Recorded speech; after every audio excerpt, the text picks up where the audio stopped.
Jadi singkat kata, Aceh dan Papua harus bersatu. Harus merdeka. Ya. Karena kita ini adalah garda pengawal NKRI. Dan saya ingatkan kepada Jakarta, kalau kami sudah berpisah, NKRI tidak ada. Ini faksi PDI Perjuangan daerah pemilihan Papua Barat. Apa melihat kasus yang ada di Aceh dengan kasus yang ada di Papua ini kan sama-sama daerah kopi ini, apa melihatnya seperti apa? Jadi, yang singkat kata saya mau mengatakan bahwa wajar rakyat melakukan perlawanan terhadap negara. Karena negara lalai dalam melaksanakan tugas dan tanggung jawab negara. Ya, tugas negara itu adalah memberikan kesejahteraan kepada rakyatnya. Ya, bahwa negara diberikan kewenangan menurut Undang-Undang Dasar Pasal 33 Undang-Undang Dasar 1945. Dia berkuasa atas bumi, air, segala kekayaannya untuk sebanyak-banyaknya buat kesejahteraan rakyat. Itu harus dikelola dengan penuh tanggung jawab. Ya, melaksanakannya dengan rasa adil. Ya, tidak boleh misalnya kita ini hanya jadi tujuan proyek saja. Proyek dibuang ke sini, tapi uangnya kembali ke Jakarta. Nah, ini tidak boleh. Kita, Bung Karno tidak memerdekakan kita untuk menjadikan kita jadi objek dari pembangunan. Kita harus menjadi subjek dari pembangunan. Ya, oleh karena itu, kalau jalan hanya sekian kilometer ke pahlawan nasional yang berjasa, ya, bahkan demi Indonesia merdeka, dia ikhlas menceraikan suaminya, ya, yang bermain mata dan kolonial itu. Ya, kok apresiasi apa negara berikan? Artinya negara semacam mempermainkan. Iya, Lupa. artinya negara lupa. Harusnya jalan ke makamnya itu harus dibangun jalan yang bagus.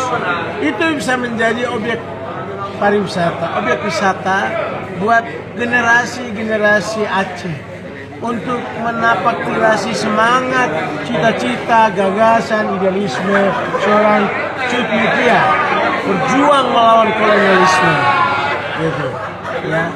Terus haram hukumnya kalau pemerintah Aceh menggunakan uang otsus membangun jalan peninggalan perusahaan, itu haram. Itu seharusnya kalau perusahaannya sudah angkat kaki, sudah tidak ada, maka negara mengambil alih tanggung jawabnya membangun. Karena uang yang diambil dari perusahaan minyak itu kan disetor juga ke negara.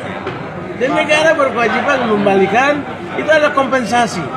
Kompensasi yang diberikan kepada rakyat Aceh melalui gas arumnya. Gitu. Tadi saya sudah lihat dari blok A, B, C, D dalam perjalanan saya lihat. Gitu. Ya. Jadi itu namanya blok belajar membaca. Jadi kita ini orang buta huruf A, B, C, D. Gitu. Iya. Jadi nggak boleh dong. Blok-blok itu harus memerdekakan kita, memanusiawikan kita. Ya. Rakyat Aceh yang tinggal di kawasan itu tidak boleh mengeluh hanya karena jalannya berlubang-lubang. Dan tidak adil di Jakarta banyak jalannya bagus sehingga lubangnya berjalan-jalan. Ya, itu tidak boleh dong. Gitu. Ya. Oke bang, sedikit 2 menit bang. Ya. Sebagai putra asli Papua terkait dengan penembakan di Papua ini bagaimana bang? Menurut saya, ya, orang-orang yang berkomentar soal peristiwa itu, orang Papua bukan orang yang tidak waras sehingga harus menolak pembangunan. Yang kita tolak adalah kebijakan yang tidak memanusiawikan orang Papua, tidak menjadikan orang Papua sebagai subjek dari pembangunan, hanya jadi objek terus dari tahun ke tahun. 50 sekian tahun Papua kembali ke pelukan NKRI ini. Jadi abang itu orang Papua dengan tragedi sekarang minta merdeka atau minta keadilan? Saya pikir kita butuh keadilan. Ya. Berarti bukan minta merdeka. Ya, merdeka dari perlakuan yang tidak adil boleh dong. Iya. Artinya rentetan kasus itu dampak dari ekonomi yang masyarakat Papua. Satu menit lagi bang, satu menit lagi bang. Saya mau rapat. Jadi begini. Jadi singkat kata, Aceh dan Papua harus bersatu. Harus merdeka. Ya. Karena kita ini adalah garda pengawal NKRI. Dan saya ingatkan kepada Jakarta, kalau kami sudah berpisah, NKRI tidak ada. Ya. Ya. Merdeka.